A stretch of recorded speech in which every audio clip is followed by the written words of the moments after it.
Hey, what's good today? Podcast with Jossie Rae. Today is Wednesday, July 10th, and I am coming in with the topic of our tithes can be more than just money. So, piggybacking off of yesterday, where I discussed giving our tithes and offerings, I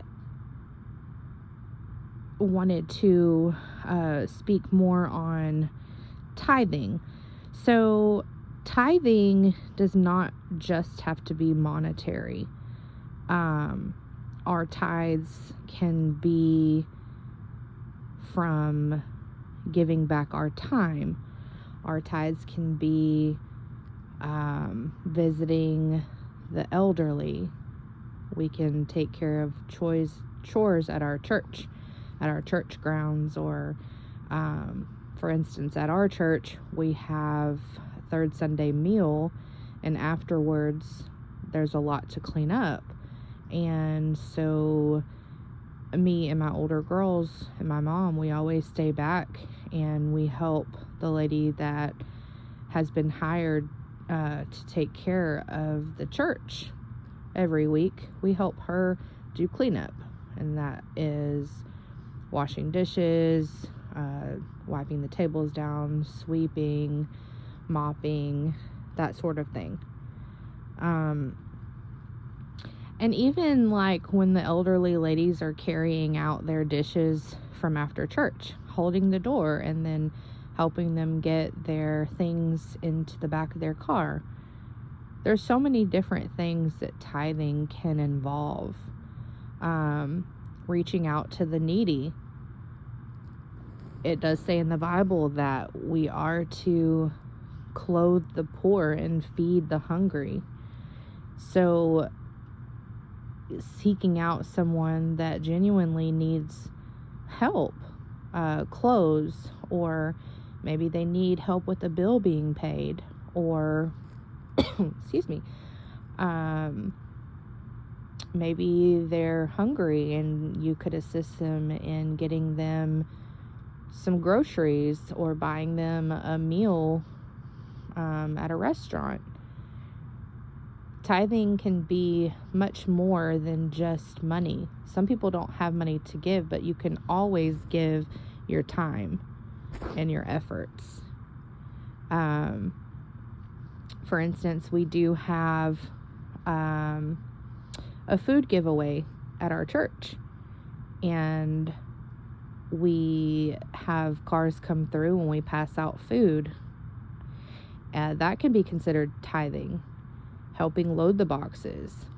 We also have a food pantry where if you're in need of assistance with food, no questions asked. You can get in touch with somebody at the church. We'll meet you up there. You can get whatever you need out of the food pantry. We don't write your name down or how much you got. We don't do any of that. You just come, you get what you need, and you go. And you can do that whenever you need. Assisting with the food pantry, that can be tithing. Helping with Sunday school classes, that can be tithing. My oldest daughter is a Sunday school teacher, and she teaches the little kids every Sunday. That's tithing of her time. Helping or being a part of your church choir, that can be of your time, because not only are you using your gifts that God gave you with singing, but you are using your time and you're giving back to God. It also says in the Bible that if you don't use your gifts, you'll lose your gifts. So God has given all of us something different that we can use to tithe. We're all given different strengths, and so if you're able to, say, wash a car for your neighbor, or maybe take their trash out on trash day, or bring in their mail, or maybe run an errand for someone, maybe somebody you know needs to get a prescription from the pharmacy. Maybe they need their grass cut, or maybe they need a ride to go pick up groceries. There's so many different things that we can do with our time. And thinking about that as well,